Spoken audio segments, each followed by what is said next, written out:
Hidup paling indah itu merasa berdosa. Ceramah paling enak menceramahi pendosa. Ceramah paling gak enak, ini pengalaman saya nih, menceramahi 3 golongan manusia. 1, yang gak bisa diceramahi itu pejabat yang lagi sombong-sombongnya. Susah nyeramahinnya. Iya gak kira-kira? Susah, gak didengar. Selip dikit tersinggung dia sama kita. Yang kedua yang susah diceramahi itu orang kaya yang sedang lalai. Saya pernah ceramah ikatan pengusaha titik-titik. Enggak usah disebut belakangnya. Nanti mereka nggak ngundang saya lagi nantinya ya. Ikatan pengusaha. Yang namanya pengusaha kalau pengajian nggak di masjid dong, di hotel. Pengajiannya di hotel. Tapi itulah payahnya. Dari awal sampai selesai saya ceramah nggak ada yang ngedengerin saya. Namanya orang sugih dong, pengusaha, bos, banyak anak buah, banyak karyawan. Mereka duduk di meja bundar semua. Jadi kalau saya ceramah di depan, mereka sibuk ngobrol masing-masing. Saya cuma menghibur diri, nggak apa-apalah. Mereka nggak dengerin saya ceramah. Wong pulang juga nanti diangpau soalnya. Menghibur diri, anggap-anggap saya ceramahnya di radio, kan begitu. Nah itu orang kaya. Orang kaya itu kalau sedang lalai, masa banyak duit, punya perusahaan, banyak karyawan, proyeknya miliaran, triliunan, nggak bisa diceramahi. Kecuali kalau orang kayanya sudah disidik sama KPK, baru datang sama Pak Ustadz minta diruqyah, biar hatinya tentrem, adem, ayem katanya. Nggak bisa. Sepanjang saya ceramah nggak ngedengerin. Tak ajak serius nggak ada yang serius. Saya ajak guyon, begitu saya ngelucu nggak ada yang ketawa. Coba bayangin oleh Anda semua, kita ngelucu nggak ada yang ketawa. Bulu kuduk saya langsung berdiri semua, gerung-gerung gitu ya. Nggak enak betul. Lihat jam berapa selesainya ini kira-kira. Sampai selesai. Orang kaya yang sedang lalai susah diceramahi. Yang ketiga, yang nggak bisa diceramahi itu orang gila, nggak bisa. Saya pernah diundang ke rumah sakit jiwa. Saya pikir suruh ceramah, nggak mau saya. Enggak Ustadz, suruh ruqyah boleh kata saya. Kalau orang gila nggak bisa diceramahi, kita yang ikut gila nantinya. Makanya ada guyonan pas hari raya kurban. Pas hari raya kurban, ada yang mau korban kambing, dibawalah kambing ke tempat lapangan kurban. Di tengah jalan ketemu orang gila. Orang gila komentar yang bawa kambing, hari gini jalan-jalan bawa monyet. Ini komentarnya orang gila. Ada orang bawa kambing dikomentari, hari gini jalan-jalan bawa monyet. Kata yang bawa kambing, "Woi, gila. Ini bukan monyet, kambing tahu." Kata orang gila, "Siapa yang ngomong sama elu? Gua kan ngomong sama kambing." Allahu Akbar. Ngeladen orang gila, kita tambah gila. Walaupun sekarang ada rekomendasi dari pemerintah, kita kalau nyebut orang gila jangan orang gila katanya. ODGJ, orang dengan gangguan jiwa. Nah yang paling enak menceramahi pendosa. Makanya saya tuh gembira betul kalau diundang ke sini. Kita sama-sama banyak dosa. Paling gembira saya kalau diundang ke LP perempuan. Senang banget saya. Saya ceramain sejam, 2 jam nggak ada yang ngantuk. Malah matanya melotot semua. Kata saya, ibu-ibu, mbak-mbak ini ngapain matanya melotot semua, nggak ada yang ngantuk. Mohon maaf Pak Ustadz, kata mereka. Kami di sini jarang lihat laki-laki. Sekali ngeliatnya Pak Ustadz, saya langsung menjadi pria paling tampan di sono. Pede banget sayanya. Nah ini hikmahnya kita di sini. Dan saya ingin sampaikan kepada bapak-bapak dan saudara sekalian, ini garis tangan kita. Kita mampir ke pondok pesantren Miftahul Jannah ini garis tangan. Sebelum ini terjadi, kita boleh berpikir, kalau bisa selamanya nggak bisa mampir ke sini. Jangan pernah mampir. Tapi ketika sudah terjadi, inilah garis tangan, takdir dari Allah. Ini yang mesti kita paham. Karena begini, Nabi Sallallahu Alaihi Wasallam telah bersabda, ad-dunya sijnul mu'min. Dunia itu penjaranya orang beriman. Jadi tidak akan ada yang indah betul di dunia ini. Tidak akan ada yang benar-benar bahagia di dunia ini. Dunia adalah penjara. Ya jangankan kita, Imam Syafi'i di penjara. Banyak ulama-ulama yang di penjara. Kiai kita Hadratus Syekh Kiai Haji Hasyim Asy'ari ya juga di penjara. Itu garis tangan, takdir dari Allah Subhanahu wa taala. Maka kita terima ini sejarah hidup kita. Latar kabunna tobakon antobak. Niscaya pasti kalian semua akan meniti tahapan demi tahapan dalam proses kehidupan. Saya hari ini bisa bicara di depan sebagai ustadz yang ceramah, tapi saya nggak tahu ke depannya. Jangan-jangan saya juga mampir ke rutan, tapi jangan ya, kalau bisa jangan. Ya ini mampir beneran kan? Tapi kita nggak tahu. Namanya garis tangan. Saya selalu diajarkan oleh ibu saya, kalau dapat masalah jangan pernah lari dari masalah. Hadapi setiap masalah, selesaikan. Sebesar apapun masalah pasti akan selesai juga. Setuju nggak kira-kira? Hidup di dunia adalah penjara. Makanya kita tidak akan betul-betul indah hidup di dunia ini.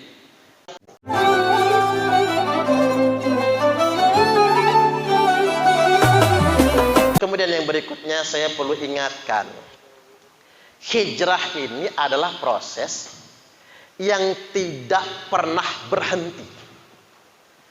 Karena kalau sudah berhenti itu bahaya. Berhentinya orang hijrah di mana?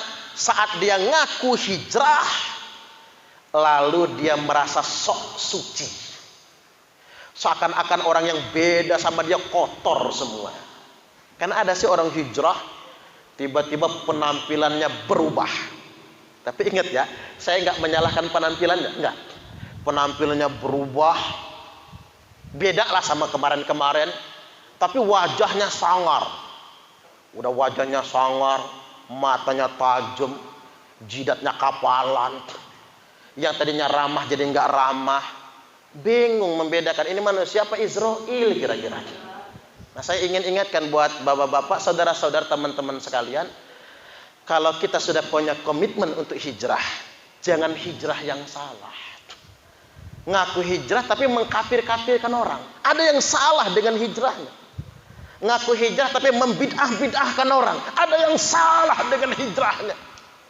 Ngaku hijrah merasa dirinya paling baik, yang lain salah semua. Ada yang salah dengan hijrahnya. Kan banyak fenomena artis hijrah. Hijrah dadakan kayak tahu bulat. Tiba-tiba jadi kiai, berfatwa sana kemari. Padahal dia mondok aja belum pernah. Memang bahaya sih ya. Orang yang sedikit tahu tapi sok tahu. Bahaya itu. Baru tahu sedikit nyetir, ngebut, numbur. Baru tahu sedikit listrik, ngotak-ngatik, kesetrum. Sama dengan agama. Apalagi belajar agama nggak punya guru.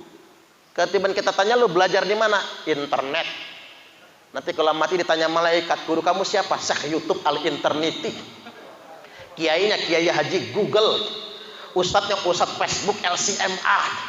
Nggak bisa dipertanggungjawabkan. Ingat, kita itu kalau tahu sedikit, jangan merasa paling tahu. Itu bahaya. Apalagi urusan agama. Itulah yang membuat orang suka kopar kafir. Dikit-dikit membid'ahkan orang. Nah, ini biar simple, saya pakai anekdot aja. Ada mukidi. Ada yang namanya mukidi nggak di sini nih? Nggak ada ya. Mukidi wong deso merantau nang kuto. Wah, ke kota nih mukidi. Di kota kaget dia, gedung-gedung gede-gede kan. Omahin nang kota gede-gede tenan. Begitu mukidi lewat kantor Bank BRI, di kaca bank ada tulisannya open. Mukidi kaget, Masya Allah, open gede tenan. nek opene sakmene koyo apa bolune. Kebayang open bininya di kampung yang bisa dijinjing kemana-mana itu. Nah, lagi melototin tulisan open itu, ada turis yang kulit putih itu kan, bule mau masuk bank. Sama mukiri dipanggil, "Mas, ojo melebu, iku open." Si bule noleh ngomong apa loh orang itu. Masuk aja dia. Sama mukiri ditungguin, pengen tahu jadi apa keluarnya nanti. Setengah jam kemudian keluar, tapi bukan bule yang tadi. Yang keluar negro yang dari Afrika. Begitu keluar Mukidi panik, welah dalah mas, wis tak kandani mau gosong awakmu. Hei Mukidi. Nah kan orang sekarang begitu kan, baru hijrah dikit, udah koar-koar kemana-mana. Nah itu yang jangan. Baru hijrah dikit udah berfatwa. Makanya saya sering kritik itu, hijrahmu bagus, tapi caramu salah. Ketika orang hijrah merasa dirinya sok suci, di mata dia seakan-akan orang lain berdosa semua, jelek. Yang paling bagus merasa berdosa. Pandang orang lain punya kelebihan. Yang paling jelek, ngelihat orang tuh, oh dosa semua. Dia dewe yang benar, itu bahaya itu. Itu malah bisa binasa orang-orang yang kayak gitu. Hati-hati. Terus begini, saya kasih tahu tipsnya. Kata kakek saya, bapak saya kan kombring, manggilnya Akas kakek itu. Kata Akas Cung, kalau mau ngolah agama, pesan Akas cuma satu. Apa Kas? Enggak usah merasa paling benar. Maksudnya apa Kas? Namanya Cung, tersinggung anak muda diomongin begitu. Kamu pikir dewe, kata dia. Kamu kan belajar lebih pintar dari Akas. Tapi pikir-pikir iya juga ya Pak. Kalau orang merasa paling benar, maka dia gampang menyalahkan orang. Itu sifat manusia. Kalau dia merasa paling beriman, dia gampang mengkafirkan orang. Kalau dia merasa paling baik, dia gampang menjelek-jelekkan orang. Kalau dia merasa paling pintar, dia gampang ngoblokin orang. Makanya ada anekdot, ada tukang cukur. Ada tukang cukur nggak di sini? Iya, kalau bapak-bapak jadi tukang cukur nantinya, di luar itu luar biasa rezekinya. Tukang cukur lagi nyukur rambut, dia ngomong sambil yang dicukur, "Pak, mau tahu nggak apaan anak paling goblok di dunia?" Lalu siapa anaknya? Tuh di luar, Bejo namanya. Ada yang namanya Bejo nggak Pak? Kalau ada maaf betul ya. Bejo namanya. Lo kok sampean tahu Bejo anak paling goblok? Udah saya tes tiap hari. Bejo masih goblok juga. Emang kayak mana ngetesnya? Yuk, hari ini belum dites, kita tes lagi. Dipanggil, "Jo, sini." Bejo ini anak kecil ternyata. Penjual koran. "Ada apa Mang?" kata Bejo. Sama tukang cukur disodorkan di tangan kanannya uang 5.000, di tangan kirinya uang 1.000. Pilih Jo. Sama Bejo dipilih yang 1.000. Nah kan Pak, kata ya tukang cukur, emang goblok Bejo. Ada yang 5.000, dia pilih yang 1.000. Iya juga, pikir yang dicukur. Selesai cukur rambut, dia bayar, keluar, di luar ketemu Bejo. "Sini Jo, ada apa Om? Ini duit berapa?"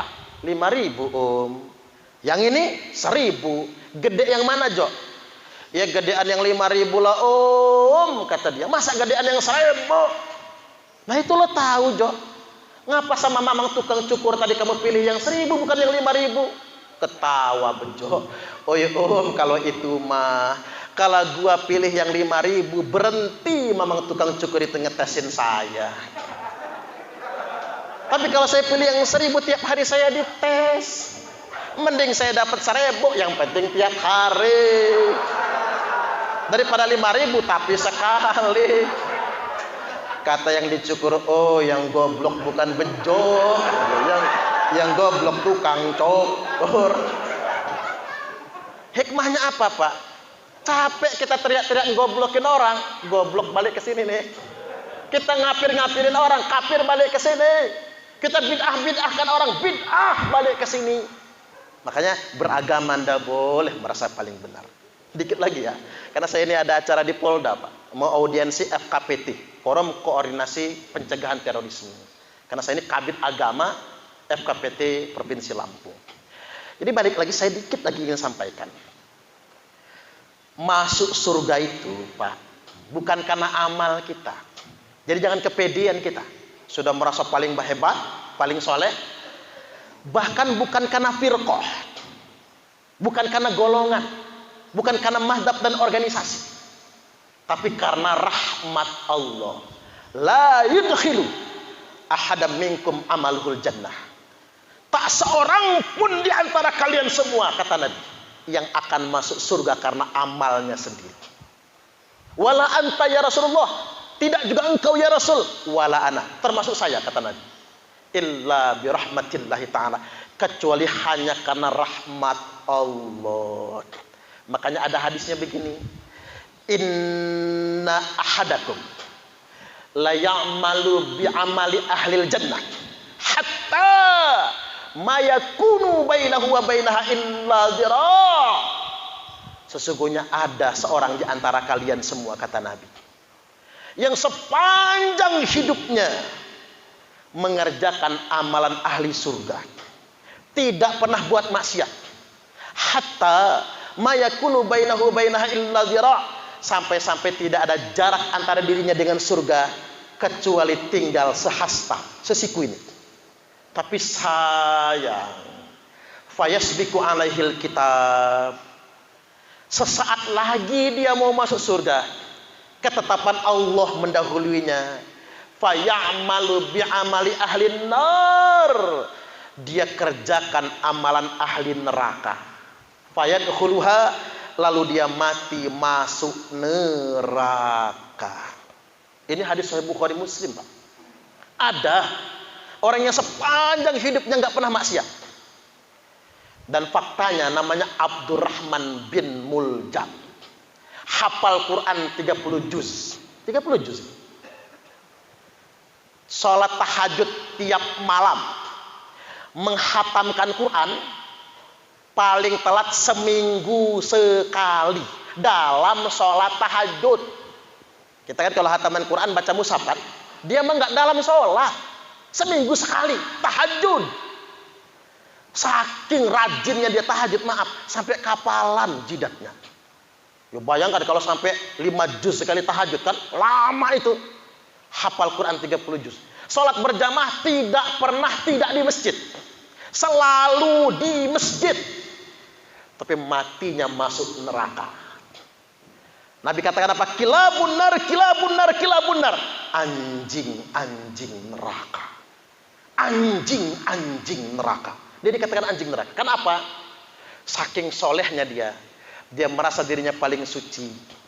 Lalu dia mengkafirkan orang yang beda dengan dia. Endingnya dia membunuh Khalifah Ali bin Abi Thalib yang sedang mengimami sholat subuh. Sepanjang hidup tidak pernah berbuat maksiat. Ending maksiatnya adalah membunuh Khalifah. Dan ketika disuruh bertobat, ketawa dia. Lo ngapain saya tobat? Saya nggak pernah bikin maksiat. Yang saya bunuh itu orang kafir, halal darahnya. Na'udzubillah. Makanya dosa paling besar adalah ketika orang berbuat dosa tapi diyakin itu adalah sebuah kebenaran. Itulah dosa paling besar. Subhanallah. Akhirnya dia masuk neraka. Sebaliknya kata Nabi, wa inna ahadakum, sesungguhnya ada juga salah seorang di antara kalian semua, la ya'malu bi'amali ahli nar, sepanjang hidupnya mengerjakan amalan ahli neraka, tukang maksiat ini. Hatta ma yakunu bainahu wa bainaha illa dhira', sampai-sampai tidak ada jarak antara dirinya dengan neraka kecuali tinggal sehasta. Sesaat lagi mau masuk neraka, dilalah kata orang Jawa itu. Dia kerjakan amalan ahli surga, lalu dia mati, fayadkhuluha, kemudian dia masuk surga. Subhanallah. Faktanya ada pezina, pelacur, masuk surga, taubatnya diterima hanya gara-gara memberi minum anjing yang menggelepar kehausan.